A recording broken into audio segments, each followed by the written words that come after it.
త్వరగా కొన్ని విలువైన సంగతులు మనం నేర్చుకుందాం.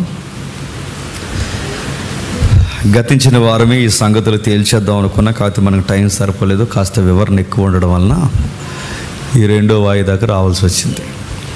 సరే, గతించిన వారం ఎంతమంది ఫాలో అయ్యారో నాకు తెలియదు, కానీ మరికొన్ని సంగతులు మనం చూసుకుని త్వరగా ముగించుకునే ప్రయత్నం చేద్దాం. సమాజంలో దుర్బోధలు పెరిగిపోయాయి. ఆ దుర్బోధలు పెరిగిపోయాయి గనకే సమాజంలో రోజు రోజుకి సంఘం యొక్క విలువ తగ్గిపోతుంది. దానికి ముంగుర్తుగా మనం చూసిన కొన్ని రెఫరెన్స్ మనకు గుర్తున్నాయి. ప్రభు అయిన యేసుక్రీస్తు వారిని శిష్యులు అడిగారు, ప్రభువా, నీ రాకడికి యుగ సమాప్తికి సూచనలు ఏంటి అని. అలా అడిగినప్పుడు ప్రభు చెప్పాడు, భూకంపాలు వస్తాయి, యుద్ధాలు జరుగుతాయి, మనుషుల మీదకి మనుషులు లేస్తారు, అక్కడక్కడ కరువులు, ఇలాంటివన్నీ జరిగినప్పుడు నేను సమీపమనే ఉన్నాను, ఇదే గుర్తని చెప్పలేదు. ఆయన ఏమన్నాడంటే, నా పేరు మీద చాలా మోసాలు జరుగుతాయి, ఇదే ఫస్ట్ సైన్ అన్నాడు ఆయన. అంత్య దినాల్లో దయ్యాల బోధయందు మనుషులు నమ్మకం ఉంచుతారు. అలాంటివి ప్రజలకి ఇంపుగా ఉంటే అలాంటి ప్రజలు దురద చెవులు గలవారే బాగా వింటారు వాటిని. అలాంటివి ఈరోజు మన తరాల్లో ఎక్కువైపోయినాయి. మరి వాటిని గురించి మాట్లాడవలసిన బాధ్యత మాకు ఉందా అంటే ఉంది.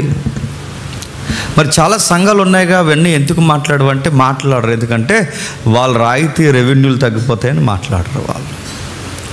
వాళ్ళు ఎందుకు మాట్లాడరు అంటే, నేను చెప్పానుగా, గతించిన వారం చాలా కసిగా వాళ్ళకు ఉండాలని ఒక పదాన్ని నేను ఉపయోగించాను. దెలీలా తొడ మీద సంసోను జోగినట్టుగా ఈరోజు చాలా సంఘాలు నిద్రలో జోగుతున్నాయి. వాళ్ళు పట్టించుకోరు. వాళ్ళు వస్తారు సంఘానికి, 4 పాటలు పాడుకుంటారు, అది వర్షిప్ అంటారు. వర్షిప్ చేయొద్దని అంటలేదు, వర్షిప్ అంటారు. 4 మాటలు వింటారు, చేయాల్సిన ప్రార్థనలు ఏమైనా ఉంటే చేయించుకుని ఇంటికి వెళ్ళిపోతారు, అక్కడితో వదిలేస్తారు. ఏదనంటే ఈ మధ్యకాలంలో ఒక వింతైన సంగతి నేర్చుకున్నారు, అన్నీ దేవుడే చూసుకుంటాడండి. మరి నువ్వేం చూస్తావు? టీవీ చూస్తావు ఇంటికి వెళ్ళి? అన్నీ దేవుడే చూసుకుంటాడంటే మరి అపోస్తలులు ఏం చేశారు? ఫైట్ చేశారుగా. తప్పు ఎక్కడున్నా వాళ్ళు ఖచ్చితంగా అడిగారుగా, అరే ఇది తప్పు, ఇది వాక్యంలో ఇలా లేదు, మీరు వాక్యంలో ఉన్నట్టు మీరు ప్రకటించట్లేదని అపోస్తలులు అడిగారుగా, ఆది సంఘం అడిగారుగా, మన ముందున్న పెద్దలు అడిగారుగా, ఎక్కడికక్కడ విషయాన్ని ఫైట్ చేసుకుంటూ వచ్చారుగా. ఆ తీవ్రత ఏది? అందుకే ఎవరికి బాధ్యత ఉన్నా లేకపోయినా 100 మందిని మనం రక్షించుకోవచ్చేమో, కానీ 10 మందినైనా మనం దుర్బోధల్లో కొట్టుకుపోకుండా కాపాడతాం. అది మన ప్రయత్నం. ఇప్పుడు పార్ట్ 2 మనం వింటున్నాం. అంటే ఏం చెప్పాం గతించిన వారం? ఈ దుర్బోధకులు ఒకరిద్దరు కాదని నేను మళ్ళీ చెప్తున్నాను. నేను ఒకరిని కార్నర్ చేయట్లేదు. తెలుగు రాష్ట్రాల్లో ఈ మోక ఈగల కన్నా ఎక్కువైపోయారు ఈ మధ్య. చాలామంది ఉన్నారు, ఒకరిద్దరు కాదు, చాలామంది ఉన్నారు. ఈది స్పీకర్ దగ్గర నుంచి ఇంటర్నేషనల్ స్పీకర్స్ వరకు ఈ ట్రెండ్ను కొనసాగిస్తున్నారు. ప్రజలు అలాంటి వారికి ఎక్కువ సపోర్ట్ ఉంది కనుక వాళ్ళ కరెన్సీలో కానీ వారికి ఫేమ్ నేమ్లో కానీ మహావృక్షాలుగా పాతికిపోయారు. ఇప్పుడు అలాంటి వారికి ఇది తప్పని చెప్తే వాళ్ళకి వింతగా ఉంటుంది. వాళ్ళ శ్రోతలు, వాళ్ళ ప్రియులు మన మీద పడిపోయి ఏడుస్తారు. అంటే వాళ్ళకి అర్థం అవ్వదంటే వాళ్ళకి అర్థం అవ్వదు. వాళ్ళు కోట్ చేసిన రెఫరెన్స్ అంటే వాళ్ళు ఎంత నైస్ కవరింగ్ ఇస్తున్నారంటే, వాళ్ళు ఎంత నైస్ కవరింగ్ ఇస్తున్నారు చూడండి. గతించిన వారం మీరు ఎందుకు అరటిపళ్ళు, యాపిల్స్ మీరు పంచుతున్నారు? తప్పు కదా, వాక్యంలో అలా లేదు కదా, మీరు ఎందుకు పంచుతున్నారంటే వాళ్ళు రెఫరెన్స్ కోట్ చేశారు. ఏమన్నారంటే, యెషయా గారు అంజూరపు పళ్ళు హిజ్కియాకి ఇచ్చాడుగా, యెషయా గారు అంజూరపు పళ్ళు హిజ్కియాకి ఇచ్చాడు కనుక మేమేమి ఇస్తున్నాం? అరటిపళ్ళు ఇస్తున్నాం అన్నారు. అంటే మీరు మమ్మల్ని అరటిపళ్ళు ఎందుకు ఇస్తున్నారని అడగాలంటే ముందు మనం వెళ్ళి ఎవరిని అడగాలంట? యెషయా గారిని అడగాలట. వెళ్ళాం, అడిగాం. యెషయా గారు ఏం చెప్పారంటే, నేను మిరాకల్ అనేది లేదు, దాన్ని మెడిసిన్గా ఇచ్చానని మనకు చెప్పాడు గతించిన వారం ఆయన. ఇక చెప్పాల్సిన పెద్ద మనిషి ఎవరున్నారు? ఇది ఎవరైతే కోట్ చేసుకున్నారో వాళ్ళు చెప్పాలి. చెప్పరు, నాకు తెలుసు వాళ్ళు చెప్పరు, నోరెప్పరు. జేమ్స్ అనేవాడు ఇలాగ అన్నాడంట, దానికి ఎవరు నిధి అని అనరు. అంటే మెడిసిన్ ఇస్తాం, దీని జోలికి రారు, అడగరు. నేను అడుగుతున్నాను, టెక్స్ట్ చెబుతుంది మిరాకిల్ వేరు, మెడిసిన్ వేరు. అరే మినిమం బేసిక్స్ తెలియకుండా మీరు ఎలా స్పీకర్స్ అయిపోయారా అంటే వీళ్ళకి ట్రైనింగ్ లేదు, ఎవరో ఒకరిని కాపీ కొట్టడం. ఆయన చెయ్యెత్తితే వీళ్ళు చెయ్యెత్తడం నేర్చుకోవడం, ఆయన కచ్చిపెత్తితే వీళ్ళు కచ్చిపెత్తడం నేర్చుకోవడం, ఆయన ఎలా పిలుస్తే అలా పిలవడం. అంటే మీరు ఒకరిని ఫాలో అయ్యారు, దాన్నే వెంబడిస్తున్నారు. ఆ వెంబడిస్తున్న ఆ డెమోనే మీరు డయాస్ మీద ప్రజెంటేషన్ ఇస్తున్నారు. ఒక ఆథర్ని ఎవరినైనా ఫాలో అవ్వరు, అంటే ఒక బుక్ రచయితను ఎవరినైనా ఫాలో అవుతారు? ఫాలో అవ్వరు. నేను అడుగుతున్నా అండి, ఎలాంటి దుర్బోధలు రాకుండా అంటే డైరెక్ట్గానే చెప్తున్నాను. ఎవరైనా స్పీకర్స్ అంటే మినిమం వ్యాఖ్యానాలు చదవండి. వ్యాఖ్యానాలను కొన్ని ఉంటాయి. శ్రోతలు ఎలాగూ చదవరు. శ్రోతలు ఎలాగో చదవంటే వీళ్ళు శ్రోతలే, వీళ్ళు చదవరు. శ్రోతలు ఎలా చదవరు? మీరైనా వ్యాఖ్యానాలు ఉంటాయి, కామెంట్రీస్ అంటారు వాటిని. అవి కనీసం చదివితే మేము కామెంటరీలు కొనలేము, మాకు బద్ధకం, మాకు ఒళ్ళు బద్ధకం అనుకుంటే యాప్స్లో కూడా దొరుకుతున్నాయి. మొబైల్ యాప్స్లో కామెంటరీస్. ఇప్పుడు మినిమం ఆ కామెంటరీ నొక్కిన ఏంట్రా ఈ రిఫరెన్స్ అర్థం ఏంటని ఆ కామెంటరీ టైప్ చేసిన అక్కడ ఒక వ్యాఖ్యానం ఉంటుంది. పోనీ గూగుల్ని అడిగా ఒక వ్యాఖ్యానం ఇస్తుంది. మేమేమీ చెయ్యం, మాకు ఇలా తోసింది, పరిశుద్ధాత్ముడు మాకు అక్కడ ఎలా అనిపిస్తే అలా మాట్లాడేస్తామంటే ఆ రిఫరెన్స్ అయినా అర్థమైంది మీకు? చాలామంది ఒక మాట, వంకర మాట చెప్తారు. ఏ మాట చెప్తారు తెలుసా? ఆ టయానికి మన పులిపీట ఎక్కి అక్కడ నిలబడితే పరిశుద్ధాత్ముడే అంటే ప్రిపేర్ అవ్వా. ఒక ప్రసంగం చెప్పడానికి వారం ఫైట్ చేయాలి నువ్వు, వారం. ఇక్కడ కూర్చునే సమయానికి ఎన్నిసార్లు నీ మైండ్లో ఒక్కసారి నువ్వే ఎన్నిసార్లు చెప్పుకుంటావా? ఒక మెసేజ్ ప్రిపేర్ చేయడానికి 12 గంటలు 13 గంటలు తెల్లారిపోవాలి. కొన్నిసార్లు కొన్ని ప్రసంగాలు పక్క వ్యక్తులతో పంచుకోవాలి. బ్రదర్, నేను ఇది చెప్పాలనుకుంటున్నాను, చెప్పొచ్చా? ఏమన్నా దీనికి ఏమన్నా విరుద్ధమైన పదాలు ఉన్నాయా? డిస్కషన్ చేయాలిగా. ఇటీవల కాలంలో ఒక మంచి వక్త చేద్దామని నేను మాట విన్నాను. బిల్లీ గ్రాహం గారు అండి, ఎంత పెద్ద బోధకుడు అండి ఆయన. బిల్లీ గ్రాహం గారు ఆయన సభ పెడితే ఫుట్బాల్ స్టేడియంస్ ఫుల్ అయిపోయాయి. అలాంటి ఆయన ఫుట్బాల్ స్టేడియం ఫుల్ అయిపోయి ఆయన ఎంతో సీనియర్ ప్రసంగికుడు అయినా ఆయన ప్రసంగానికి వెళ్ళే ముందు పక్కన 4-5 ఆయనకి దగ్గరకున్న బోధకులు ఉంటే ఈరోజు నేను ఈ మెసేజ్ చెప్పాలనుకుంటున్నాను, ఓకేనా అని అడిగేవాడంట. ఈరోజు ఉన్నారా? తగునమ్మా తయారవుతున్నారు, కూర్చుంటున్నారు. ఒక ప్రాక్టీస్ ఉండదు, ఒక ప్రిపరేషన్ ఉండదు, ఒక వ్యాఖ్యానం చదవడం ఉండదు, ఒక ఆదరణ ఫాలో అవ్వరు, ఒక చక్కటి థియాలజీ చెప్పి ఒక వివరణ ఫాలో, ఏది ఫాలో అవ్వరు. పరిశుద్ధాత్ముడు అక్కడ ఎలా జ్ఞాపకం చేస్తున్నాడు అడుగుతున్నాను చెప్పండి. పరిశుద్ధాత్ముడు జ్ఞాపకం చేస్తాడు, ఆ పదంలోనే ఉందిగా అర్థం. మీరు ఏం మాట్లాడాలో అక్కడ ఆయన జ్ఞాపకం చేస్తా అన్నాడు. జ్ఞాపకం చేయడం అంటే నువ్వు ప్రిపేర్ అయితే ఆ ప్రిపేర్ అయింది మరిచిపోకుండా చెప్పండి, జ్ఞాపకం చేస్తాడు. అది అర్థం. నువ్వేం ప్రిపేర్ అవ్వకుండా ఇక్కడ వచ్చి నాకు జ్ఞాపకం చేయి. ఏం జ్ఞాపకం చేస్తాడు నీకు? నువ్వు ప్రిపేర్ అవ్వు, నువ్వు స్టడీ చేయి. ఆ స్టడీ చేసింది నువ్వు ప్రాక్టీస్ రెడీగా ఉండు. సమయమందును అసమయమందు రెడీగా ఉండు. ఆ టైంకు నువ్వు ఏం మాట్లాడాలో నువ్వు ప్రిపేర్ అయింది ఆయన జ్ఞాపకం చేస్తాడు. అది జ్ఞాపకం చేయడం అంటే. నేను ఏం ప్రిపేర్ అవ్వను, ఇక్కడికి వచ్చి నేను రాసుకుంటానంటే అంటే ఇప్పుడు ప్రిపేర్ అవుతున్నావా? నేను అడుగుతున్నాను, ఏం ప్రిపేర్ అవ్వరంటే ప్రిపేర్ అవ్వడు. అందుకే ఈ అరటిపల్లి బ్యాచ్కి ఎవడ అన్ఫిట్గా ఇచ్చాడు ఈ రెఫరెన్స్, అందుకే దొరికేసారు వెళ్ళు. నీకు ఎవడో సరైనడు చెప్పలేదు. నువ్వు అరటిపల్లికి కవరింగ్కి ఎదుగో ఆ ఇసుకియా దగ్గర యెషయా ఇచ్చిన ఆ అంజూరపు పళ్ళు కోట్ చేయని ఎవడో చెప్పాడు నీకు, అందుకే గుడ్డెత్తి సేలో పడినట్టు చెప్పారు వీళ్ళు. అది చెప్పారు. అక్కడ ఏం చెప్పారు? అరటిపళ్ళు వేరు, అత్తిపళ్ళు వేరు. తెలుసుగా? అత్తిపళ్ళు, అంజూరపు పళ్ళు. అంటే అంజూరపు పళ్ళు మెడిసిన్గా వాడారు, అరటిపళ్ళని మిరాకిల్గా వాడతారు. మిరాకిల్కి మెడిసిన్ ఎందుకు జోడు చేస్తున్నారు? మెడిసినే చెప్పండి. మిరాకిల్. మీరు మిరాకిల్ అంటున్నారా, మెడిసిన్ అంటున్నారా? మెడిసిన్ అంటే యెషయా యొక్క క్రియను చూపించండి. మిరాకిల్ అంటే బైబిల్లో మీకు తూగే రెఫరెన్స్ ఏముందో చూపించండి. అది చూపించి బాధ చేయండి. మాకు చూపించి మాట్లాడట్లా, మేమేం జడ్జిలేం కాదు. ప్రజలకు చూపించి వాస్తవాలు చెప్పండి. ఇది ఫస్ట్ పేజ్, అది చూసాం మనం. ఇప్పుడు రెండోది కోట్ చేశారు. ఏది కోట్ చేశారు? ఇప్పుడు చదవండి ఒకసారి, త్వరగానే ముగించుకుందాం ఒకసారి చూడండి. రెండవ రాజుల గ్రంథం 2వ అధ్యాయం 19వ వచనం చూడండి.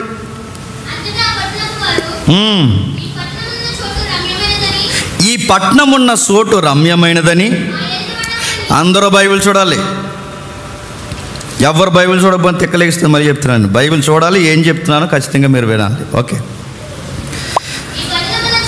2వ రాజుల గ్రంథం 2వ అధ్యాయం 19వ వచనం. ఈ పట్టణం ఉన్న చోటు రమ్యమైనదని, నీళ్లు మంచివి కాదు, అందుచేత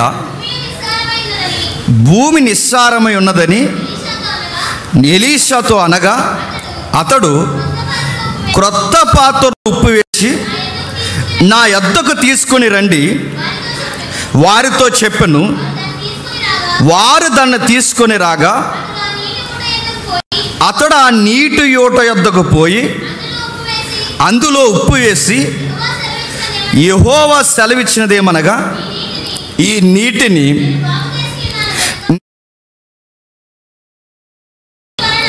ఇక దీని వలన మరణము కలగకపోవును, భూమియు నిస్సారముగా ఉండదనెను. కాబట్టి నేటి వరకు ఎలీసా చెప్పిన మాట చొప్పున ఆ నీరు మంచిదని ఈ రెఫరెన్స్ కోట్ చేశారండి. మొట్టమొదటి రెఫరెన్స్ ఏం కోట్ చేశారు? అక్కడ యెషయా అంజూర పళ్ళు ఇచ్చాడుగా. ఎక్కడ? హిజ్కియాకి క్యాన్సర్కి అంత వచ్చినప్పుడు అంజూర పళ్ళు ఇచ్చాడు. అది మెడిసిన్, అది మిరాకిల్ పండు కాదు, అది అరటిపండు అసలా కాదు అని మనం తెలుసాం. ఇప్పుడు పేజ్ 2లో 2వ ఆర్గ్యుమెంట్ జరుగుతుంది మనకి. 2వ ఆర్గ్యుమెంట్లో వాళ్ళు ఇచ్చిన రెఫరెన్స్ ఏంటంటే, వాళ్ళు ఇచ్చిన రెఫరెన్స్ ఇదిగో, ఎలీసా ఉప్పిచ్చాడుగా, ఆయన ఉప్పిచ్చాడు, నేను అరటిపండు ఇచ్చాను అంటున్నాడు. ఆయన ఉప్పిచ్చాడు, మేము యాపిల్ చేస్తున్నాం. మీరు మమ్మల్ని అడగాలంటే మళ్ళీ ఎవరిని అడగాలంట? ఎలీసా గారిని అడగాలంట. మరి అడగాలిగా మనం ఎలీసా గారిని అడుగుతున్నాం. సార్ ఏంటి సార్ ఈ సంగతి ఏంటి సార్ అంటే, ఎలీసా గారు పరిశుద్ధాత్మ దేవుడు మనకు చెప్తాడు, కాస్త సందర్భం చదవండి అయ్యా అని చెప్తాడు ఆయన. సందర్భం ఏముందంటే, సందర్భం విషయం జరుగుతుంది. ఏం జరుగుతుందంటే, మీరు 1వ అధ్యాయం రాజుల గ్రంథం 1వ అధ్యాయం 2వ అధ్యాయం అనగానే ఒక పెద్ద వ్యక్తి ఆరోహణం కాబోతున్నాడు. ఎవరైనా ఎలీసా గారి యొక్క గురువు ఎవరు? ఏలియా గారు. ఏలియా గారికి ఏం జరిగింది మనకు తెలుసుగా. ఆ మేడం వార్నింగ్ ఇచ్చింది.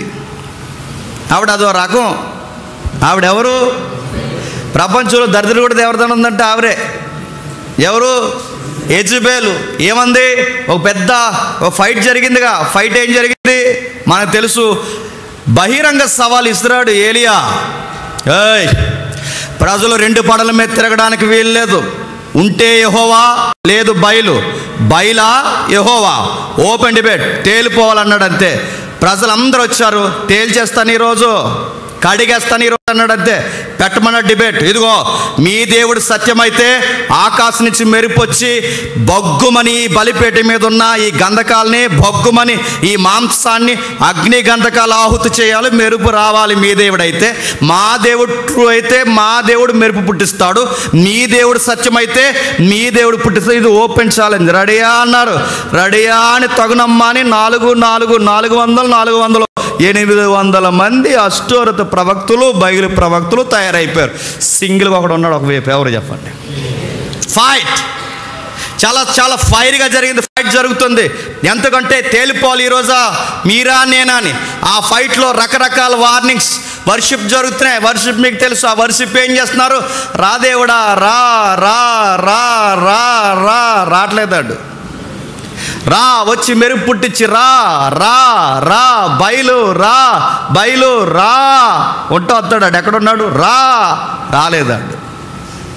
మధ్యాహ్నం అయిపోయింది, మధ్యాహ్నం అయిపోయింది, రాడు. ఏలియా గారు పైకి లేస్తాడు. హలో, నిద్రపోయాడేమో మీ ఓడు అన్నాడు. ఎవరు?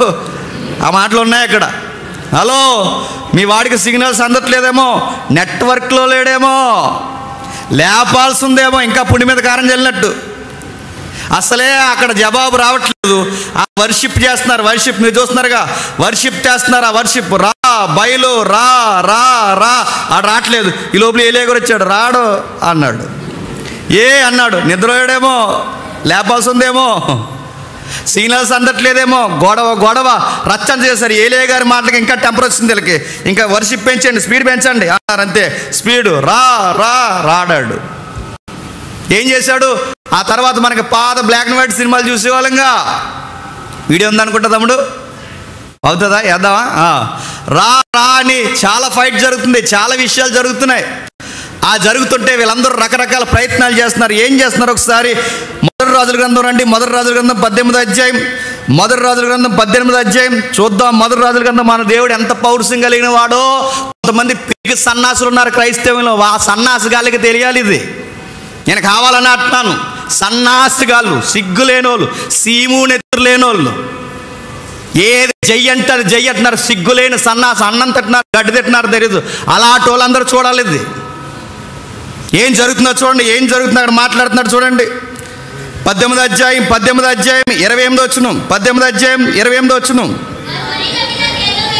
వారు మరి గట్టిగా కేకలు వేయచ్చు, రక్తము కారినంత మట్టుకు తమ మర్యాద చొప్పున కత్తులతో శస్త్రములతో తమ దేహములు కోసుకొనుచుండ్రి. కత్తులతో శస్త్రములతో తమ దేహములు కోసుకొనుచుండ్రి. ఈ ప్రకారం మధ్యాహ్నమైన తర్వాత అస్తనైవేద్యం అర్పించు సమయం వరకు ఈ ప్రకటన చేయిచూ వచ్చిరు గాని మాటైనను ప్రత్యుత్తరమైన ఇచ్చేవాడు, లక్ష్యము చేయవాడు ఎవడునూ లేకపోను. డేరుగానే చెప్తున్నాను, మొహాముఖిగా చెప్తున్నాను, మోమాటం లేకుండా చెప్తున్నాను. ప్రతి రిలీజన్లో దేవుణ్ణి పిలిచే ఒక వర్షిప్ ఉంటుంది. ఆ వర్షిప్ ఏంటి చెప్పిన? గట్టిగా వర్షిప్ చేస్తారు. ఎంత గట్టిగా అంటే ముందు నార్మల్ వర్షిప్ చేస్తారు. రా అంటారు, రాడు. బ్లాక్ అండ్ వైట్లో చూపించేవారు ఎట్లా వేస్తారు మూవీల్లో. రా అంటాడు, రాడు. అప్పుడు దేవుడు రావట్లేదని, అమ్మ ఆ దేవుడు రావట్లేదని ఈ భక్తురాలు లేచిపోయి, రా దేవత రా, రాదు, రావా అయితే నేను గంటకేసి కొట్టేసుకుంటాను తల అంటది. అంతే, గంటకేసి తల కొట్టేసుకుంటుంది, గోడకేసి. అదే చేస్తున్నారు చూడండి. ఇలా గంటకేసి కొట్ట రక్తం వచ్చేలా అంటే రక్తం ఇచ్చి రా రా రా అని మొత్తం ఈపులు తొల్లో నరికేసుకుంటున్నారట. సినిమాల్లో కాబట్టి వచ్చింది. అమ్మ బయట వస్తుందా? కట్ చేసుకుంటారు, ఏం చేసుకుంటారో చేసుకోండి. నేను డైరెక్ట్గా చెప్తున్నాను. నేను సినిమాల్లో కాబట్టి వచ్చింది. బయట అని అడుగుతున్నాను. ఎక్కడ ఏది ఎక్కడొచ్చింది? మిడిల్ ఆసియాలో జరిగిన ఓపెన్ డిబేట్. ఉదయం నుంచి సాయంత్రం వరకు నరుక్కున్నారు, రాలేదు. గట్టిగా వర్షిప్ పనిచేశారు, రక్తం గారుకునిలా కొట్టుకుంటున్నారు, రా రా అని. ఈ మధ్య మన దాంట్లో కూడా వచ్చింది వర్షిప్ పేరుతో తైతెక్కల వ్యవహారాలు ఎక్కువయ్యాయి. ఇది బయలారాధన అంటాను నేను. నువ్వు వర్షిప్ చేసినప్పుడు బైబిల్ ఎత్తి కిందెట్టి ఆ బైబిల్ మీద ఎగురుతున్నావు అంటే నీ వర్షిప్ చేస్తున్నప్పుడు నీకు బైబిల్ గౌరవించాలని తెలీదా? నీ బోర్డు వర్షిప్ చేయకపోయినా పర్లేదు, బైబిల్ గౌరవించకపోతే. బైబిల్ గౌరవించు. బైబిల్ కింద ఎట్టడం, పైన ఎగరడం, ఇది వర్షిప్పా? తన్మయత్రం చదువుతున్నాడు. తన్మయత్రం గట్టిగా డప్పులు కొట్టి క్రిస్టియన్లో లాస్ట్కి మ్యూజిక్ పెంచేస్తుంటారు. మ్యూజిక్ గట్టిగా వీడియో వచ్చింది చూసారు లేదు? గట్టిగా ఇంకొకటి కీబోర్డ్ అయిన దగ్గరికి వెళ్ళి టిన్ను గారులేండి, కీబోర్డ్ అయిన దగ్గరికి వెళ్ళి గట్టిగా పాడేవాడు కుదిరిగా పడచ్చు, గట్టిగా ఇంక నేను కొట్టలేం పట్టిపో అన్నాడు. అంతాడు. ఇదా వర్షిప్ అంటే? ఇదే చేస్తున్నారు వాళ్ళు. అక్కడ జరిగింది ఇదే. గట్టిగా పాడారట, రాలేడు. పక్క జరగండి, నేను పిలుస్తాను అన్నాడు. ఏం జరిగిందో చూడండి ఒకసారి. సౌండ్ అవుద్దా? ఒకసారి పెట్టండి. ఒకసారి ఒక 3D వీడియో చూడండి ఒకసారి.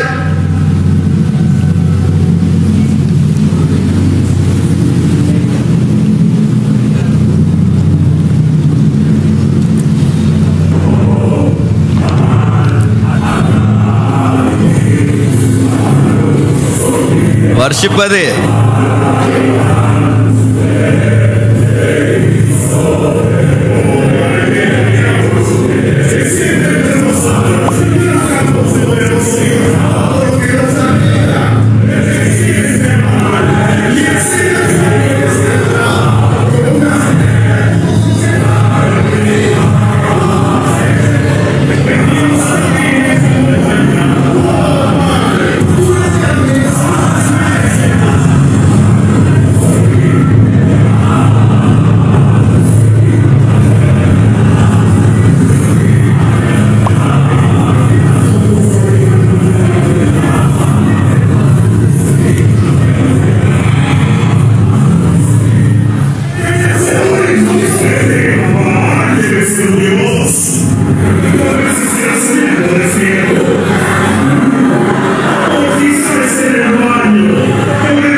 No entiendo qué pasó. Es muy extraño. No entiendo. Just super book video అది.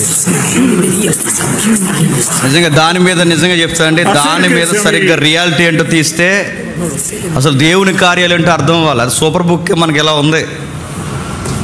నేను మళ్ళీ అడుగుతున్నాను, ఎందుకు ఆ ఇమేజ్ చూపిస్తున్నానంటే దేవుడు చేసిన గొప్ప కార్యాలు అవి, దేవుడు చేసిన అద్భుత కార్యాలు. అయిపోయిందా, ఇంకా ఉందా? ఓకే, ప్లే చేయండి.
అది జస్ట్ ఇమేజ్ మాత్రమే. ఓపెన్ డిబేట్ జరిగింది. ఓపెన్ డిబేట్లో తేలిపోయింది దేవుడు ఎవరో. మీ దేవుడు గొప్పవాడా, మా దేవుడు గొప్పవాడా? మెరుపు పుట్టింది, ఆకాశం నుంచి మెరుపు వచ్చింది, అగ్నిగంధకాలు ఒక్కసారి దిగిపోయి ఆ బలిపీఠాన్ని కాల్చేసే రోజు. గెలిచిన వారు ఒక పక్క ఉన్నారు, ఓడిన వారు ఒక పక్క ఉన్నారు. ఏలియా చెప్తున్నాడు, నెక్స్ట్ ఏంటి? ఒకటే మాట, ఈ ప్రజలను మోసం చేస్తున్న దొంగ ప్రవక్తలను తీసేయాలన్నాడు. అంతే. ప్రజలను మోసం చేస్తున్న ఈ ప్రవక్తలు ఉండగా 2 పడవల మీద ప్రజలు నడిపించడానికి వీల్లేదు, తీసేయాలి వీళ్ళని. మొన్న లాస్ట్ వీక్ కామెంట్లు పెట్టారంట, మీకు ఎందుకన్నా అంటే మీకు ఎందుకన్నా పోతే మరి నీకెందుకు వచ్చావు లైవ్ షాట్లోకి? నేను అడుగుతున్నాను, దొంగ అకౌంట్లు ఫేక్ అకౌంట్లు కాదు, రా నువ్వు సీరియస్గా రా, నీకు మైక్ ఇచ్చాడు కూర్చోబెడతాం. ఆర్తయ్య యామలత ఎవరు ఉంది పేరు, రా కూర్చో, ఇక్కడికి వచ్చి కూర్చో. నువ్వు అడగో, నీకేమి చెయ్యు, నీకేం పట్టదు, నీకు 2 అటుపుళ్ళు ఎత్తే సైలెంట్గా ఇంటికి వెళ్ళిపోతావు నువ్వు, నీకేం అర్థమవుదు. బైబిల్ చెప్తుంది. అరే ఇలా లేదు బైబిల్లో. నిలబడ్డాడు ఆ రోజు, మాట్లాడు, తేలిపోవాలని మాట్లాడి 800 మందిని, అంటే 400 800 మందిని తీసేస్తాడు. అవతల నుంచి ఓ పనికి మాలని సవాల్ ఇసిరింది, మా వాళ్ళని తప్పుపడతావా, మా వాళ్ళని లేకుండా చేస్తావా, మా అష్టరథ ప్రవక్తల్ని మా బయలు ప్రవక్తలను లేకుండా చేస్తావా, 24 అవర్స్లో గుర్తుపెట్టుకో, నెక్స్ట్ డేకి ఇదే టైంకి నేను లేకుండా చేసేస్తాను. ఎవరు? యెజబెలు. ఎవరిని? ఏలియాని. ఈ టెన్షన్ పట్టుకుంది ఏలియా గారికి. ఆయన మనలాంటి స్వభావం గల మనుషుడే కనుక అక్కడి నుంచి పరిగెట్టాడు, మరణాపేక్ష గలవాడే గృహంలోకి వెళ్ళాడు. దేవుడు మోటివేషన్ చేశాడు, దేవదూత ద్వారా చెప్పించాడు. ఇక ఏలియా గారికి శామ్ మీద ఇంట్రెస్ట్ పోయింది. ఇక నాకు ఉండాలని లేదు ప్రభువా, ఇంక నన్ను త్వరగా తీసుకెళ్ళి. అంటే ఇలాంటి పెద్ద ఆయన డిబేట్ తర్వాత కొంచెం లూజ్ అయ్యాడు. నన్ను తీసుకెళ్ళిపో ప్రభు అంటే దేవుడు మోటివేషన్ చేశాడు. మరలా మెరుపులో నుంచి వచ్చాడు, ఏలియాతో మెరుపుని పుట్టించాడు, పర్వతాల చిన్నాభిన్నములు చేశాడు, భూకంపం పుట్టించాడు. అవన్నీ ఎందుకు ఏలియాకు చూపిస్తున్నాడంటే కారణం ఒకటే, మెరుపు అంటే ఈ మెరుపుని బట్టి ఆ రోజు నేనున్నాను నిరూపణ చేస్తావు. మళ్ళీ మెరుపు పుట్టించాడు. ఆ మెరుపుని చూసి ఏలియాకు ధైర్యం రావాలి. శిలలు చిన్నాభిన్నమయ్యాయి, భూకంపం వచ్చింది. ఈ భూకంపం ముందు యెజబెలు ఏ పాటిది? ఈ శిలలు చిన్నాభిన్నం అవుతున్నప్పుడు ఈ పర్వతాల ముందు యెజబెలు ఏ పాటిది?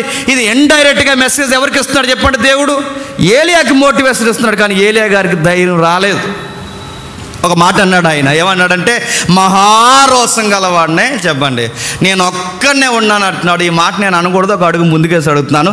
అంత మహారోసం అయితే గృహ వరకు ఎందుకు పరిగెట్టుకుని వచ్చారు? అక్కడే ఉండాలిగా. ఎందుకు పరుగుపరచంటే ఆయన మనలాంటి మనుషుడానికి టెన్షన్ అయింది, బాధ అయింది, భయం వేసింది, వచ్చేసాడు.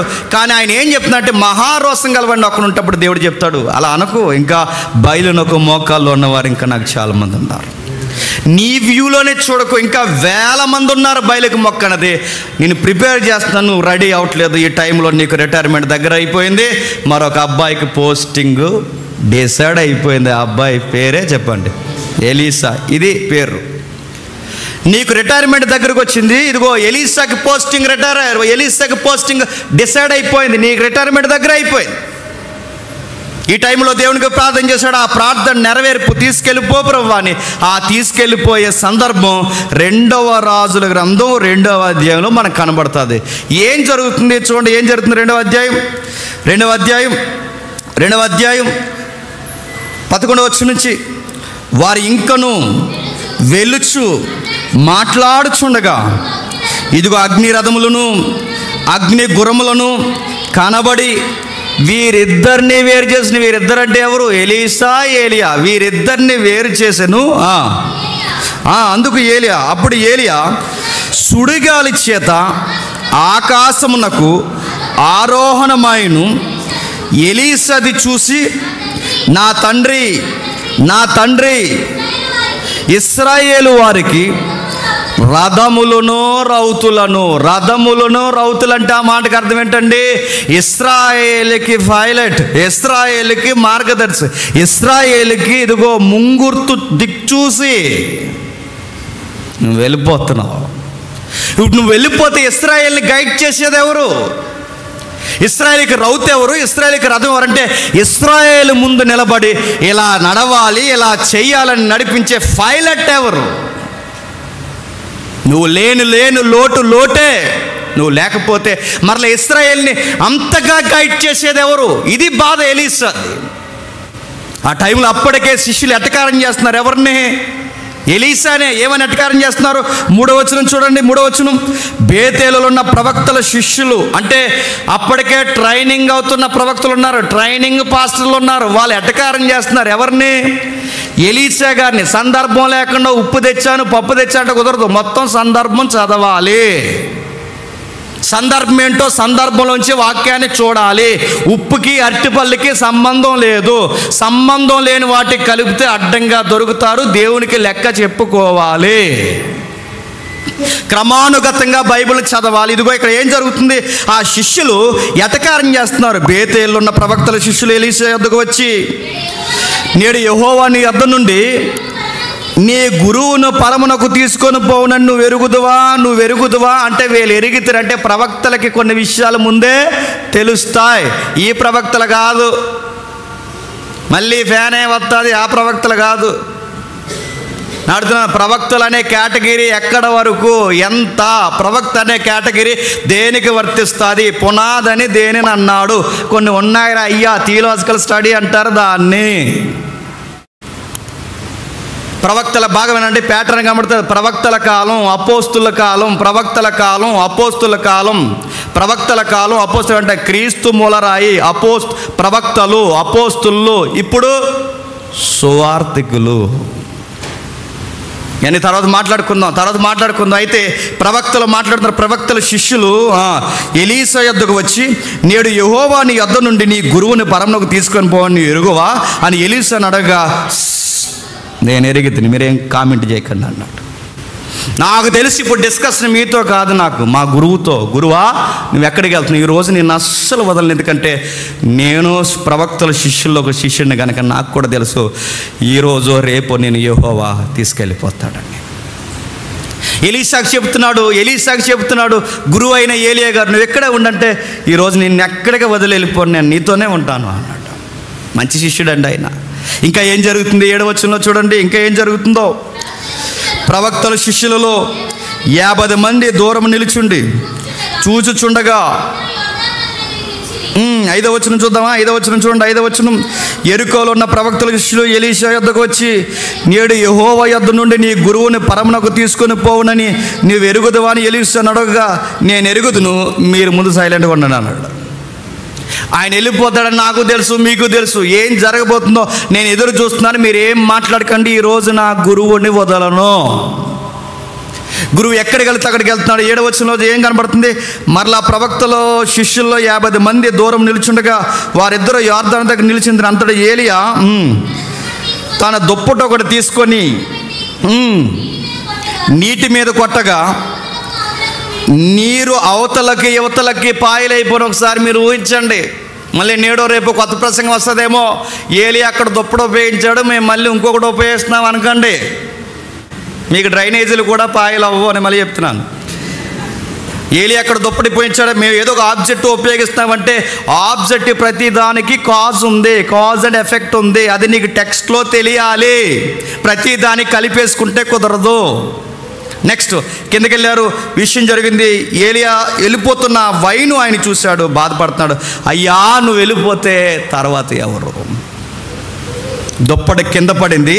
ఆ దుప్పటి కిందకి వచ్చింది. నెక్స్ట్ ఎవరు ప్రవక్తలందరూ చూస్తున్నారు. ఆ ప్రవక్తల శిష్యులు కూడా అర్థం చేసుకోవడం కన్నా అపార్థమే. నెక్స్ట్ నీ గురువు వెళ్ళిపోతే నెక్స్ట్ నీ ఫ్యూచర్ ఏంటి? నీ భవిష్యత్తు ఏంటి? నీ స్టాండింగ్ ఎక్కడా? ఎక్కడా కాదు, ఎక్కడే అని చెప్పాలి. ఎవరు చెప్పండి? ఎలీషా. నేను అక్కడికి పోను, ఇక్కడికి పోను, ఇంకెక్కడికి పోను. నా ప్రేయర్ రిక్వెస్ట్ ఉంది. నా దేవునికి నేను ప్రేయర్ చేశాను. ఏలియా ఆత్మలో రెండింతల పాలు నాకు కావాలని ప్రార్థన చేశాను. ఆ ఆత్మ నా మీదకు దిగును గాక. నేను ఎక్కడే ఉంటానన్నట్టు ఒక షరతు, ఒక ఇమేజ్, ఒక సైన్, ఒక నిబంధన ప్రజలకు కనబడాలి, ఈ శిష్యులకు కనబడాలి. ఆ కనబడేలా ఏలియా ఆత్మ ఎక్కడికి పోలేదు. ఏలియా వెళ్ళిపోయాడు, కానీ ఏలియా ఆత్మ ఇజ్రాయేల్ని వదలలేదు అనడానికి ఇప్పుడు ఒక గుర్తు ఒకరిలో కనబడాలి. ఆ ఒక్కరు ఎవరు చెప్పండి? ఎలీషా. ఎలీషాకి ఏం కనబడుతుంది చూడండి. 13 వచ్చి నుండి మరియు ఏలియా దుప్పటి క్రింద పడగా అతడు దాన్ని తీసుకొని యొర్దాను ఒడ్డునకు వచ్చి ఒంటి మీద నుండి క్రింద పడిన దుప్పటి పట్టుకొని నీటి మీద కొట్టి, ఏలియా యొక్క దేవుడైన యెహోవా ఎక్కడున్నాడు? ఎప్పటి వరకు ఏలియాతో ఉన్నావు? ఎప్పటి వరకు ఏలియా కార్యాల్లో ఉన్నావు? ఇప్పుడు ఇంకా ఉన్నావా? ఏలియా ఉన్నప్పుడు ఏలియాతో పాటు నీ ఉనికి కూడా ప్రభువా ఎక్కడి నుంచి వెళ్ళిపోయిందా లేదని కన్ఫామ్ చేయడానికి ఎలీషా అడుగుతున్న క్వశ్చన్ ఏంటి చెప్పండి? ఏలియా దేవుడు ఎక్కడున్నాడు? దేవుడు ఇప్పుడు రుజువు కావాలి. ఎక్కడికి వెళ్ళలేదు, ఎక్కడే ఉన్నాడు అంటే విట్నెస్ ఏంటి తెలుసా? అదే దుప్పటి మడత పెట్టి తిరగేసి అదే నదిని కొడితే మళ్ళీ నది ఏమైంది? పాయలైపోయింది. అంటే ఎప్పటి వరకు ఏలియాతో ఉన్న దేవుడు ఎలీషాతో ఉన్నాడు అనడానికి అదొక డిక్లరేషన్. గుర్తుపెట్టుకోండి. నీతో నేను ఉన్నాను, ఇప్పటివరకు నీ గురువుతో ఉన్నాను, ఇప్పుడు నీతో ఉన్నాను, ఎల్లప్పుడూ మీతో నేను ఉంటాను. ఇప్పుడు ఏలియా వెళ్ళిపోయిన లోటుని ఎవరు భర్తీ చేస్తున్నారండి? ఎలీషా భర్తీ చేస్తానంటే ఏలియా లేని లోటు ఇశ్రాయేలుకి రథములు రౌతైనా ఇప్పుడు ఆ ఇశ్రాయేలుకి రథము రౌతు ఎవరు అవుతున్నారు? ఎలీషా అవుతున్నాడు. అంటే గురువుకు తగ్గ శిష్యుడు అంటే ఏలియా లేకపోయినా ఏలియా లాంటి మళ్ళీ ఆ పవర్ఫుల్ మినిస్ట్రీ ఎవరు కొనసాగిస్తున్నారు? ఎలీషా కొనసాగిస్తున్నాడు. ఇప్పుడు విషయం జరుగుతుంది. టెక్స్ట్లోకి వస్తున్నాం కిందికి. అతడు ఆ దుప్పటితో నీటిని కొట్టగా ఇటు అటు విడిపోయినందున ఎలీషా అవతల యొడ్డునకు నడిచిపోయిను. ఎరుకో దగ్గరుండి కనిపెట్టుచున్న ప్రవక్తల శిష్యులు అతన్ని చూసి ఏలి ఆత్మ ఎలీషా మీద నిలిచి ఉన్నదని చెప్పుకొని అతను ఎదుర్కొనబోయి అతనికి సాష్టాంగ నమస్కారం చేశారు. ఇందాకటి వరకు ఏమని కామెంట్ చేశారండి? బ్యాచ్ అంతా ఏడి వెళ్ళిపోతాను, నెక్స్ట్ నీ ఫ్యూచర్ ఏంటి? మీ గురువు గారు వెళ్ళిపోతారు, నెక్స్ట్ నీ జాబ్ ఏంటి? అన్నీ వదిలేసి వచ్చేసావు, నెక్స్ట్ నీ గురువు గారు వెళ్ళిపోతే నెక్స్ట్ నీ జాబ్ ఏంటి? తర్వాత ఏంటి నీ పొజిషన్ ఏంటంటే ఎలీషాకు కరెక్ట్ వ్యూ ఉంది, ఎలీషా గారికి కరెక్ట్ నిర్ణయం ఉంది. నా గురువు వెళ్ళిపోయినా నా గురువు సేవను నేను కొనసాగించాలన్న ఆశ ఆయన గుండెల్లో ఉంది. కనుకే ముందు మీరు సైలెంట్గా ఉండాలి, ఏం చేయాలి నాకు తెలుసా అన్నాడు. ముందు మీరు సైలెంట్గా ఉండాలని వాడు సైలెంట్గా పెట్టాడు. ఆ ఎలీషా చూపిస్తున్నాడు. ఇదిగో ఎలీషా మాటలతో చెప్పలేదు, మరి చేతలతో చూపించాడు. ఏమని చూపించాడు? ఇదిగో ఏలియాని నడిపించిన ఆత్మదేవుడు నాతో ఉన్నాడని ఎలీషా చూపించాడు. అంటే 1 by 1 అంటే ఈ 2వ అధ్యాయం అంతా చదువుతుంటే మనకి ఏం అర్థమవుతుంది? ఎలీషాని సేవలో దేవుడు ఏం చేస్తున్నాడు చెప్పండి? దృఢపరుస్తున్నాడు, నిలబెడుతున్నాడు. ఈ దృఢపరిచి నిలబెడుతున్న ఈ కార్యక్రమం అంటే ఎర్లీ మినిస్ట్రీ స్టార్ట్ అయింది దీనికి. ఇప్పుడు ఏలియా గారు ఉన్నంతసేపు వేరు, ఇప్పుడు ఇండివిజువల్ ఎర్లీ మినిస్ట్రీ స్టార్ట్ అయింది. ఇప్పుడు ఈ నూతన సేవలో ఇప్పుడు ఏలియా తర్వాత ఇక ఎలీషానే అని కన్ఫర్మ్ అవడానికి ప్రవక్తలందరికీ గుర్తేంటి? ఆ మడత పెట్టు కొట్టాడు చూసారా ఆ దుప్పటిని నది మీద, ఆ దుప్పటితో కొట్టినప్పుడు వాళ్ళకి అర్థమైపోయింది ఏలియా దేవుడు ఎలీషాతో ఉన్నాడు. వీళ్ళకి అర్థమైంది, పబ్లిక్ అర్థం అవ్వాలిగా. ఈ సీన్ అంతా ఎక్కడ జరుగుతుంది? సీన్ ఆఫ్ అఫెన్స్ అంతా ఎక్కడ? అఫెన్స్ అనకూడదు. ఈ సీన్ ఆఫ్ గ్రాఫ్ అంతా ఎక్కడ? ఎరుకో టౌన్ దగ్గర జరుగుతుంది. ఎక్కడ? ఎరుకో. ఆ ఎరుకో దగ్గర వచ్చిన గొడవే ఉప్పు గొడవ. ఎరుకో దగ్గర అంటే ప్రవక్తలకు అర్థమైంది. తర్వాత విషయం కిందికి వచ్చాడు. కింది భాగాలు దిగిపోయినప్పుడు ఆ ఎరుకో దగ్గర ఏం జరుగుతుంది ఇప్పుడు చదవండి. 19వ అధ్యాయం 19వ వచనం. అంతటా పట్నపు వారు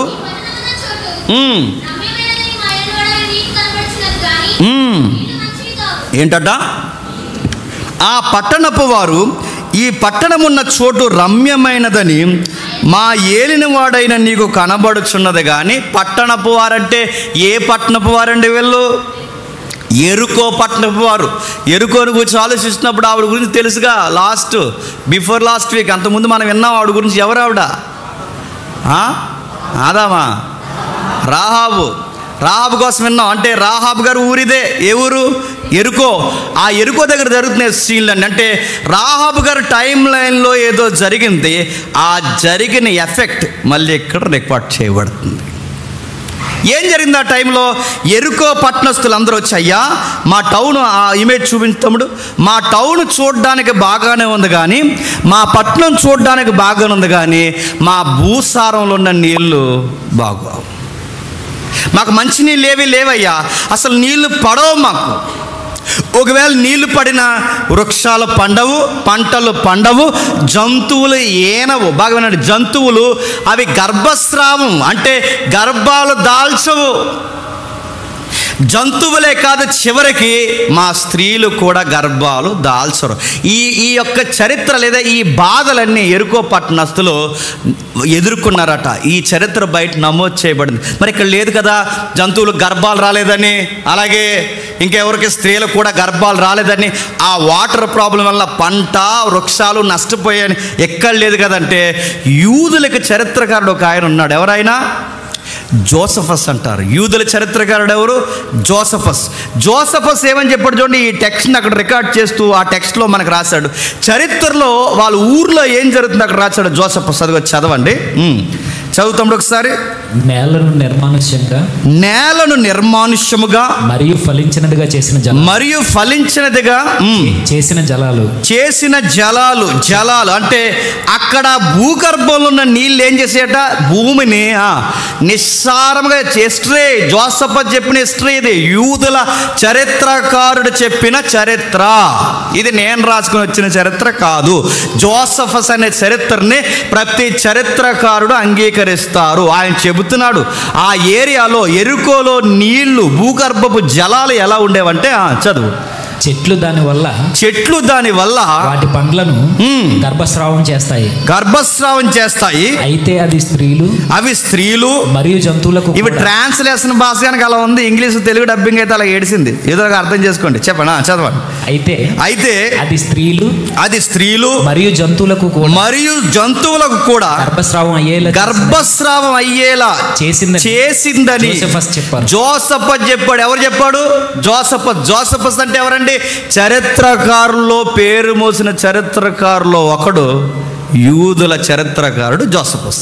అంటే ఆ ఏరియాలో ఉన్న చేదు నీళ్ళు అనగానే జస్ట్ చేదు నీళ్ళు అనుకోకండి. తాగితే ఆ చేదు నీళ్ళ వల్ల పంటలు పండలేదు, పంటలు కూడా కూలిపోయాయి, చెట్లు కూడా ఫలించలేదు, జంతువులు కూడా ఏం లేదు.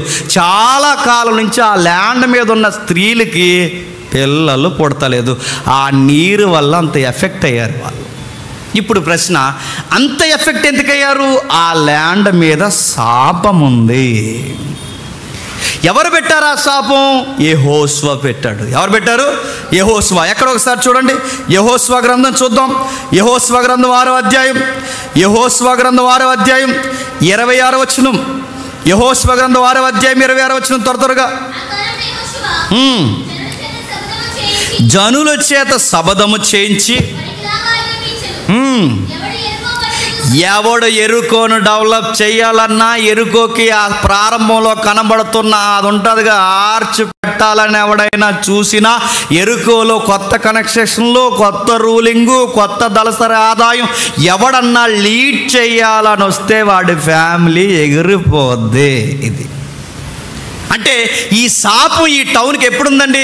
యెహోషువ కాలం. అంటే యెహోషువ కాలానికి, ఎలీసా కాలానికి చెప్పండి చాలా వందల సంవత్సరాల ఖాళీ అవుతుంది.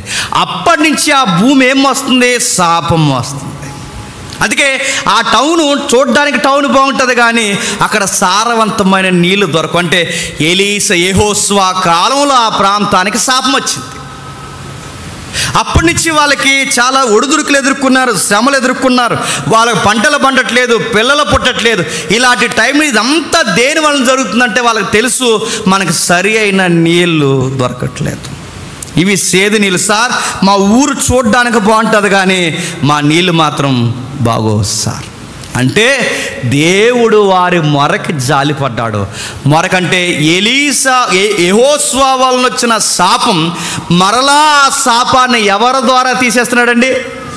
ఎలీషా ద్వారా. బాగా వినాలి, మనం పాయింట్కి వస్తున్నాం. అంటే యెహోషువ వల్ల వచ్చిన శాపం, యెహోషువ ద్వారా వచ్చిన శాపం తరాలు మారి ఎలీషా కాలంకి వచ్చేసరికి పట్టణస్తులందరూ వచ్చి, అయ్యా మా పరిస్థితి ఇది, అంటే దైవజనుడిని గౌరవిస్తున్నారు, అయ్యా మా పరిస్థితి ఇది, మాకు ఇలా జరిగింది, మా పరిస్థితులు మా బతుకులు ఏమీ బాగాలేదని విజ్ఞాపన చేసుకుంటే, ఏలినవాడా అని దైవజనుడిని గౌరవించి దైవజనుడి వైపు నుంచి యెహోవాకు వాళ్ళు రిక్వెస్ట్ పెట్టుకుంటే, ఆ రిక్వెస్ట్లో అప్పుడు శాపాన్ని ఎప్పుడు తీస్తున్నాడు చెప్పండి? ఎలీషా ద్వారా తీస్తున్నాడు. మళ్ళీ పాయింట్ మర్చిపోకండి, మరోటి చెప్తున్నాను.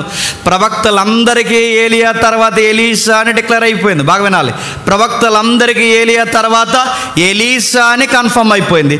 ఇప్పుడు పట్టణ ప్రజలకి పెద్దలకి పక్కా ఏలియా తర్వాత ఎలీషే అని కన్ఫర్మ్ అవ్వాలి అంటే ఇప్పుడు ఒక క్రియ జరగాలి. ఆ క్రియ ఏంటి చెప్పండి? తరతరాలు మోస్తున్న శాపం చెప్పండి ఈ రోజు నుంచి పోవాలని దేవుడు ఎవరి ద్వారా ఇది తీసేస్తున్నానని చెప్పాలని కూడా తెలుసా?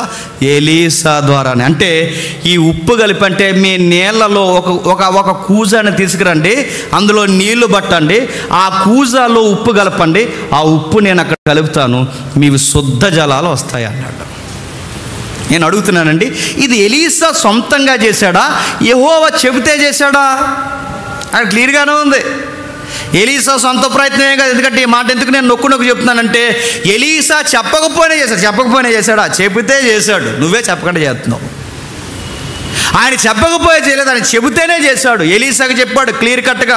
ఏమని చెప్పాడు చూడండి, 21వ వచనంలో, అతడు ఆ నీటి ఓట యొద్దకు పోయి అందులో ఉప్పు వేసి యెహోవా సెలవిచ్చినదేమనగా, ఈ నీటిని నేను బాగుగా చేసి ఉన్నాను కనుక ఇక మీదట దీని వలన మరణము కలగకపోవునంట. ఆ నీళ్లు తాగితే ఏమవుతుంది? చచ్చిపోతున్నారు. అంత ప్రమాదకరమైన నీళ్ళు. చేదంటే వగరగా ఉంటాయి అనుకోకండి, చచ్చిపోయే నీళ్ళయి. అంటే ఆ నీళ్ళు తాగితే చచ్చిపోతారా? మరి ఏం ప్రాబ్లం వచ్చేదో, బ్లడ్ స్టక్ అయిపోయేదో, హార్ట్ స్టక్ అయిపోయేదో, ఏం స్టక్ అయిపోయేది తెలియదు కాదు. మొత్తం మీద ఆ నీళ్ళ వల్ల చచ్చిపోయేవారు, పిల్లలు పుట్టేవారు కాదు, పంటలు పండేవారు కాదు. ఈ శాపం ఎక్కడి నుంచి ఉందంటే ఎలీషా కాలం నుంచి ఉంది. ఇప్పుడు ఆ శాపాన్ని ఎవరిదో, క్షమించండి, యెహోషువ కాలం నుంచి ఉంది. ఇప్పుడు ఆ శాపాన్ని ఎవరి ద్వారా తీసేస్తున్నాడు? ఇప్పుడు ఈ శాపాన్ని తీసేస్తున్నాడంటే దాని అర్థం ఏంటి? ఇప్పుడు నేను మరలా ఎరుకో పట్టణస్తులారా, నేను మిమ్మల్ని ప్రేమిస్తున్నానని చెప్పడానికి ఎలీషా ద్వారా చూపిస్తున్న క్రియే నీటిలో చెప్పండి ఉప్పు కలపడం. దీనికి ఎంత చరిత్ర ఉంది? అటుపులు ఉన్నాయి ఇక్కడ, దీనికి ఎంత చరిత్ర ఉంది, దీనికి ఎంత ఆధారం ఉంది. మరో మాట చెప్తున్నాను, అసలు ఉప్పు ఎందుకు కలుపుతారు? ఉప్పు కలపాలని ఒక లా ఉంది. చరిత్రలో మోసే ఆ ఎరుకో పట్టణం, ఇదే పట్టణం చరిత్రలో ఎరుకోకు దగ్గరకు ఉన్నప్పుడు, ఆ ప్రాంతాల దగ్గరగా ప్రజలు వస్తున్నప్పుడు ఈత చెట్ల పట్టణం అని ఉంటుంది. ఈత చెట్ల పట్టణం అంటే ఎరుకోయే. ఆ ఎరుకో దగ్గర ఆ రోజుల్లో కూడా చేదు నీళ్లు దగ్గరగా ఉన్నాయి. అప్పుడు నీళ్లు తాగడానికి మోసేని దేవుడు ఏం కలపమన్నాడు? ఆ చెట్టు కొమ్మని ఇరిసి అక్కడ పడమన్నాడు. ఇక్కడ చెట్టు కొమ్మ ఎందుకు పడలేదు? ఏ కొమ్మ కానీ ఏది చేయలేదు. ఇక్కడ ఎందుకు పడేస్తున్నాడు తెలుసో? ఉప్పే ఎందుకు కలుపుతున్నాడంటే, ఇప్పుడు ఎలీషాకి, యెహోవాకి, ప్రజలకి ముగ్గురికి మధ్యర్థంగా ఉప్పు కలుపుతున్నాడు. దాని అర్థం ఏంటో తెలుసా? నిబంధన గుర్తు అని. ఎక్కడుంది చూడండి ఒకసారి. లేవియాకాండం 2వ అధ్యాయం, త్వరగా లేవియాకాండం 2వ అధ్యాయం 13వ వచనం చూడండి. నువ్వు అర్పించు ప్రతి నైవేద్యానికి ఉప్పు చేర్చవలను. నీ దేవుని నిబంధన యొక్క ఉప్పు, దేవుని నిబంధన యొక్క ఉప్పు, దేవుని నిబంధన యొక్క ఉప్పు, దేవుని నిబంధన యొక్క ఉప్పు, దేవుని నిబంధన అరటిపండు యాపిల్ కాదు. నా మాటలు అర్థమవుతున్నాయి లేదు? దేవుని నిబంధనకు ఉప్పు అంటే పాత నిబంధన దగ్గర నుంచి ఉప్పు దేనికి సంకేతం చెప్పండి? నిబంధన. ఇప్పుడు ఎవరికి నిబంధన? ఇదిగో యెరికో ప్రజలారా, చెప్పండి, యెరికో ప్రజలారా, ఎలీషా ఎదుట ఇదిగో నేను చేస్తున్న కార్యం మీ అందరి ఎదుట నేను మరలా నిబంధన చేసుకున్నా. అంటే యెహోషువ ద్వారా వచ్చిన శాపాన్ని తీసి ఈ రోజు నుంచి మీకు మంచి జలాలు ఇస్తున్నా, అంటే నేను మరలా మిమ్మల్ని ప్రేమిస్తున్నాను అనడానికి గుర్తు, నిబంధన గుర్తుని చేస్తున్నాడు. ఆ నిబంధన గుర్తే ఉప్పు. మనకి నిబంధనలు ఏముంటాయి? ఒట్టే ఉంటుంది మనకి. వాళ్ళకి నిబంధనలకు ఉప్పు ఉంటుంది. వాళ్ళకి ఇశ్రాయేల్ కల్చర్లో ఉప్పు ఉంటుంది. మరొక నిబంధన ఉంటుంది, తొడ కింద నరపుత్రుడా నీ తొడ కింద చేయబెట్టు. నేను సెలవిచ్చినది ఏమనగా తొడ కింద ఎందుకు చేయబెట్టాలి? తొడ కింద చేతి పెట్టడం అంటే అది కూడా నిబంధన. వాళ్ళ కల్చర్ వేరు, వాళ్ళ నిబంధనలు వేరు. అంటే ఇక్కడ ఉప్పు నిబంధన, ఉప్పుని నిబంధనగా వాడాడు. ఇంకా ఎక్కడైనా ఉందా ఆధారం అంటే ఒకసారి చూడండి. 2వ దినవృత్తాంతాల గ్రంథం 13వ అధ్యాయం 2వ దినవృత్తాంతాల గ్రంథం 13వ అధ్యాయం 5వ వచనం చూడండి. 2వ దినవృత్తాంతాల గ్రంథం 13వ అధ్యాయం 5వ వచనం. ఇశ్రాయేలు రాజ్యమును ఎల్లప్పుడూ ఏలినట్లుగా ఇశ్రాయేలు దేవుడైన యెహోవా దావీదుతోను అతని సంతతి వారితోను నిబంధన చేసి అక్కడ ఒక ఫుట్ నోట్ ఇచ్చాడు చూడండి. బంగము కాలజాలని అనడానికి ఫుట్ నోట్ ఇచ్చాడు చూడండి. ఉప్పు నిబంధన.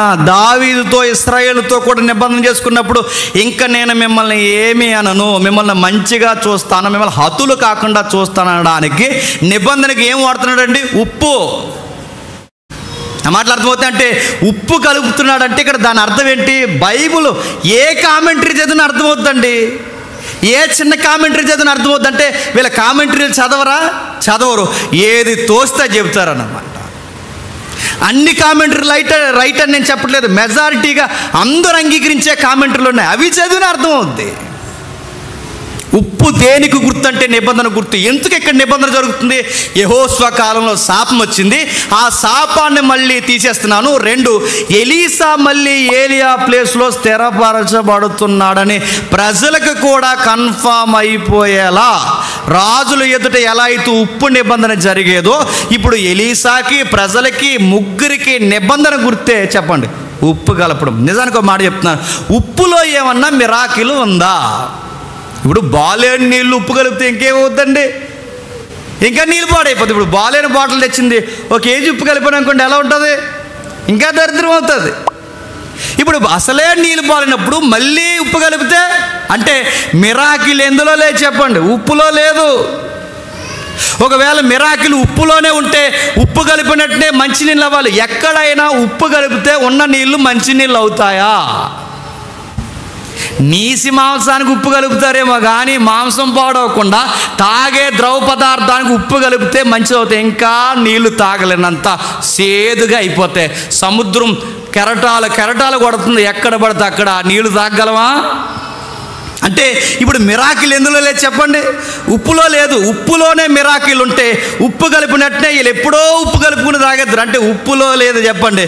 ఉప్పుడు నిబంధన చేసిన నిబంధన వెనకున్నా చెప్పండి దేవుళ్ళు. నేను ముగించేస్తున్నా త్వరగా. ఇప్పుడు ఇదంతా మీరు విన్న తర్వాత అంటే మరి ఆ రోజు అది నిబంధన, ఆ రోజు ఉప్పు నిబంధన, ఈరోజు వీళ్ళకి పిల్లలు పుడతాయి అనడానికి అట్టిపొడి నిబంధన అంటారేమో. మళ్ళీ ఇదో గొడవ. అందుకే నేను నొక్కు చెప్తున్నాను, ఎలీషాకి చెప్పాడు పట్టుకెళ్ళమని, నీకు చెప్పాడా? ఎలీషాకి పర్టికులర్గా చెప్పాడు, మీకు చెప్పాడా?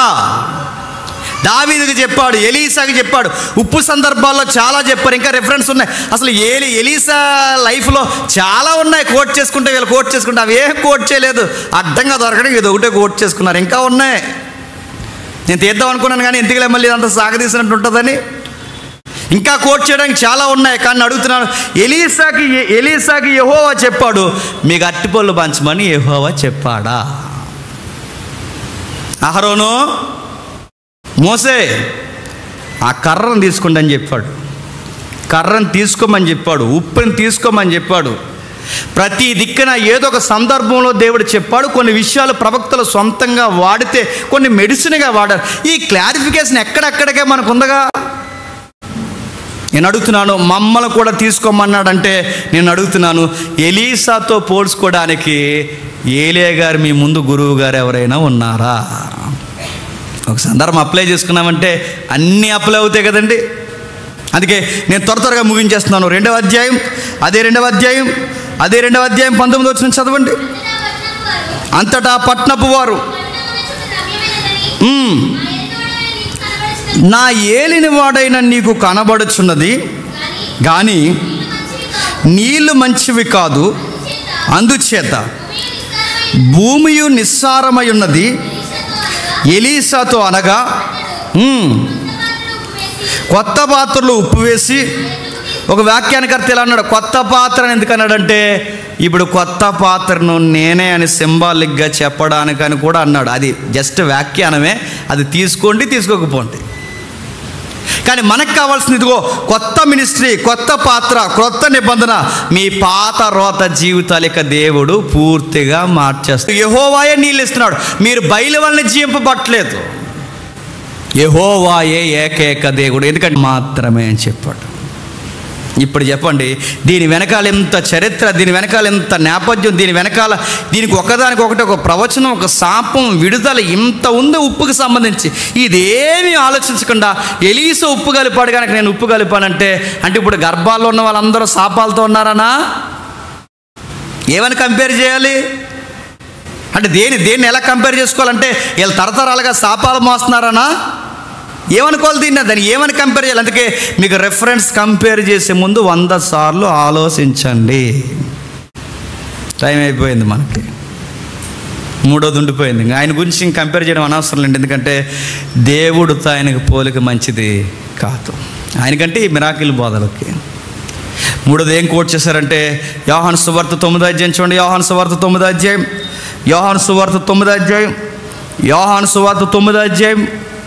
6వ వచనం. యోహాను సువార్త 9వ అధ్యాయం 6వ వచనం. నేల మీద ఉమ్ము వేసి, ఉమ్ముతో బురద చేసి, ఆయన కన్నుల మీద బురద పోసి, నీవు సిలోయేము కోనేటిలోకి పోయి అందులో కడుక్కొమ్మని చెప్పగా, సిలోయేము మాటకు పంపబడిన వాడని అర్థము. వాడెళ్ళి కడుక్కొని సూపు గలవాడు ఆయన. మళ్ళీ ఇది కలిపారు. ముందేం కలిపారు? యెషయా దగ్గర అంజూరపు ముద్ద కలిపారు. 2వది ఏం కలిపారు? ఎలీసా దగ్గర ఉప్పు నిబంధన కలిపారు. 3వది ఏం కలుపుతున్నారు? ఏం కలిపారు? యేసు ప్రభు కళ్ళుకి ఏం రాశాడట? బురద చేసి, ఉమ్ము వేసి, బురద చేసి అవి కళ్ళకు రాశాడుగా. యేసు ప్రభు బురద పెట్టాడు కనుక మేము ఏం పెడుతున్నామంటే చెప్పండి, యాపిల్ ఎత్తున్నాం అన్నారంట. నేను ఒక మాట్లాడుతున్నాను, ఈయనతో పోల్చడం సాగదీయడం అంత మంచిది కాదు. కానీ అసలు యేసు ప్రభుతో మీకు పోలికేంటి? యేసు ప్రభుతో మీకు పోలికేంటి? ఆయనకు బురద లేకపోయినా మిరకిల్ చేస్తాడు. ఆయనకి ఏ ఒక్క పదార్థం లేకపోయినా మిరకిల్ చేస్తాడు. మరొక విషయం గుర్తుపెట్టుకోండి, ఇది ఎందుకు ఎలా చేస్తున్నాడంటే మట్టి నుండి మనిషిని చేసిన వాడు సృష్టికర్త ఈయనే అని చెప్పడానికి ఒక సంకేతం. అది మట్టి నుండి మనిషిని తీస్తాడు అంటే మట్టి నుండి మనిషిని చేసి ఊపిరిని పోసిన వాడు ఈయన అనుకుంటే రాళ్ళ నుండి కూడా ఏం పుట్టిస్తాడు చెప్పండి? కేకలు పుట్టించగలడు. పనికిరాని నిర్జీవమైన దాంట్లోంచి జీవాన్ని తీయగలడు. అందుకే ఆయన మేరీతో అంటాడు, మేరీ పునరుద్ధానము జీవము నేనే. ఆయనతో అడుగుతున్నాను, యేసు ప్రభుతో పోలికేంటి? మీరు ప్రవక్తలతో పోల్చుకున్నట్టే పోన్లే, మీరు ఎలీసాతో పోల్చుకుంటే పోన్లే, మీరు ఏకంగా ఎవరితో పోలుస్తున్నారు? యేసుక్రీస్తు వారితో పోలుస్తున్నారు. ఈసారి ఇది పోల్చుకోండి. ఆయన సముద్రం మీద నడిచాడు, గోదావరిలో నడండి. ఈ పోల్చుకోరు. ఇలాగంటే ఎటకారం చేస్తున్నారు. ఎటకారం కాదు నడుతున్నాను, లాజిక్ ఉండాలిగా. ఆయనతో పోలికని అడుగుతున్నాను. ఆయన స్వస్థతలు మరలా చెప్తున్నాను, ఆయనకి బురద లేకపోయినా స్వస్థతలు చేస్తాడు. ఆయన ఉమ్ము రాయకపోయినా స్వస్థతలు చేస్తాడు. చాలా సందర్భాల్లో ఏం ఉపయోగించకుండానే, మనిషి దగ్గర రాకుండానే నువ్వు స్వస్థత పొందదు కాక నాకు ఇష్టమే అన్నాడు. చూస్తుండగానే దిగ్గులు లేపాడు. లాజరు బయటికి రా అన్నాడు. అరే యేసు ప్రభుతో కంపేర్ చేస్తున్నారు. ఆయన కంపేర్ చేసుకుంటున్నప్పుడు, ఆయనతో పోలిక పెడుతున్నప్పుడు అసలు బాగుందా పోలిక? మరలా రేపు పొద్దున ఇంకో రిఫరెన్స్ చేస్తారేమో, నన్ను నమ్ముకున్నవారు, నా సేవ చేస్తున్నవారు నాకన్నా గొప్ప క్రియలు చేస్తారంటే, గొప్ప క్రియలు చేయడం అంటే అట్టుపూలు పెంచడం కాదురా బాబు అయ్యా. నాకన్నా గొప్ప క్రియలు చేస్తారంటే, గొప్ప క్రియలు అంటే దానికి సందర్భం వేరు, మళ్ళీ దాని సందర్భం వేరు. నాకన్నా గొప్ప క్రియలు అంటే దాని టెక్స్ట్ వేరు. నాకన్నా గొప్ప క్రియలు అంటే ఇవి కాదు పదార్థాలు పెంచి వ్యాపారం చేయడం కాదు. ప్రభు మరలా చెప్తున్నాడు ఆయన సృష్టికర్తతో పోలికేంటి? ఎందుకు అక్కడ చేస్తున్నాడు తెలుసా? కోనేటి అంటే కోనేరు, సిలోహు కోనేరు అనగానే పంపబడినవాడు, యెహోవా దగ్గర నుంచి వచ్చిన మెస్సయ్య, పంపబడినవాడు ఈయనే అని డిక్లేర్ చేసే కేసు అది. ఈయన మెస్సయ్య, ఈయన మట్టి నుంచి మరలా మనిషికి జీవాన్ని ఇవ్వగలడని చెప్పగలిగే సృష్టికర్త. అంటే ఈయన సృష్టికర్త అని చెప్పడానికి ఆ కార్యాచరణ జరుగుతుందే తప్ప ఇది మీకు సంబంధించిన అప్లై చేసుకునే రెఫరెన్స్ కాదు. ఇలా అప్లై చేసుకుంటే చాలా అప్లై అవుతాయి, అవన్నీ మేము అడిగితే మళ్ళీ మీరు తట్టుకోలేరు, మా మీద పడి ఏడుస్తారు.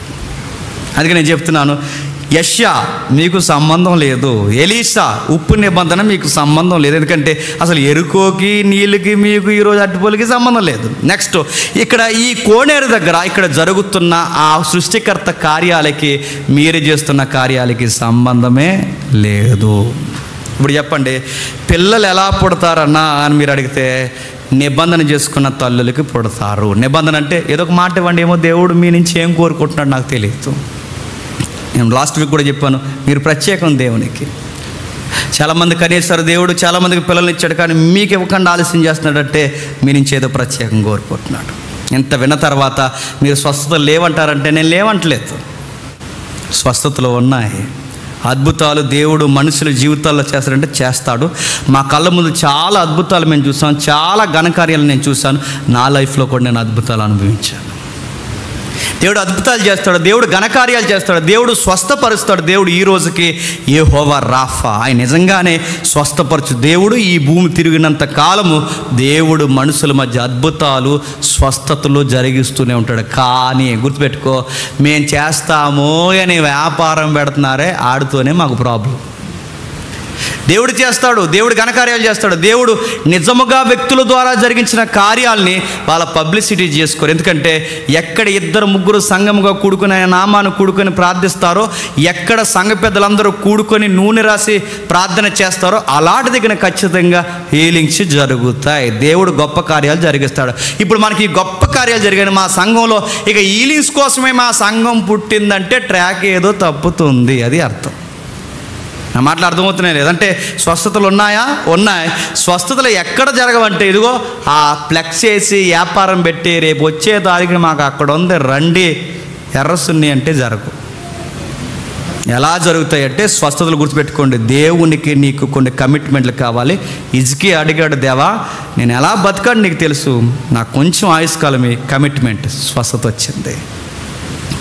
ఆ లోపల జనాల మధ్య నుంచి వచ్చిన తల్లి ఆయన వస్త్రాన్ని తాకింది, ఆయన ముట్టితే చాలు నేను బాగుపడతాను అనుకుంది, ఆ స్వస్థత జరిగిపోయింది. ఎరుకో ప్రజలందరూ వచ్చి అడిగారు, ప్రవ్వా అయ్యా మా పరిస్థితి ఏంటి అని అడిగినప్పుడు దేవుడు జాలిపడ్డాడు, ఇచ్చిన శాపాన్ని తీసేశాడు. ఇవన్నీ మనకి ఏం అర్థమవుతున్నాయి? ఇవన్నీ మనకి ఏమి నేర్పిస్తున్నాయి చెప్పండి? ఎక్కడ దేవునికి ప్రజలు దగ్గర అవుతారో అక్కడ ఖచ్చితంగా ఈ రోజుకి చెప్పండి దేవుడు అద్భుత కార్యాలు జరుగుతాయి. మళ్ళీ అద్భుతాలు అన్నామని మళ్ళీ రేపు తిరగండి. మీకు బాగా అర్థం కావాలి అంటే నేను కాకినాడలో సిరీస్ స్టార్ట్ చేశాను, పరిశుద్ధాత్ముడు 1, 2, 3, 4 ఈరోజు 4. అసలు పరిశుద్ధాత్ముడు ఎలా ఉన్నాడో చెప్తున్నా. మీరు దయచేసి మీకు చేతులకి దండం పెడుతున్నాను, మీరు వినండి ఖచ్చితంగా. అది నిజానికి ఆ సిరీస్ ఇక్కడే స్టార్ట్ చేయాలి. అది 1 year 1.5 year ఉంటుంది ఆ సిరీస్ చెప్పాలంటే. దెబ్బగా చర్చ ఖాళీ అయిపోద్దని ఇక్కడ ఆపేశాను నేను. మా ఊళ్ళు కొంచెం మొండోలు కనుక అక్కడ స్టార్ట్ చేశాను. మీరు అది ఫాలో అవ్వండి. పరిశుద్ధాత్ముడు ఏమో ఉన్నాడో, ఆయన కార్యాలు ఏంటో, ఈ అట్టిపొలు గొడవ ఏంటో, ఈ మిరాకిలు గొడవ ఏంటో, ఈ భాషలు ఏంటో ఒక్కదాని వెనకాల ఒకటి మనం మాట్లాడుకుంటూ వస్తున్నాం. అసలు పరిశుద్ధాత్ముడి విషయాలు మేము వింటుంటే ఈరోజు ఆశ్చర్యపోయే సంగతులు మనం విన్నాం అక్కడ. కాబట్టి దేవుని దయ వల్ల మీ 2 వారాల్లో మనం ఆలోచించాం, పిల్లలు పళ్ళు పలహారాలు నీటి ఓట్ల వల్ల పుట్టరు. పిల్లలు ఎలా పుడతారు చెప్పండి? దేవుని కృప వల్లనే పిల్లలు పుడతారు. దేవుడు మిమ్మల్ని దీవించును గాక.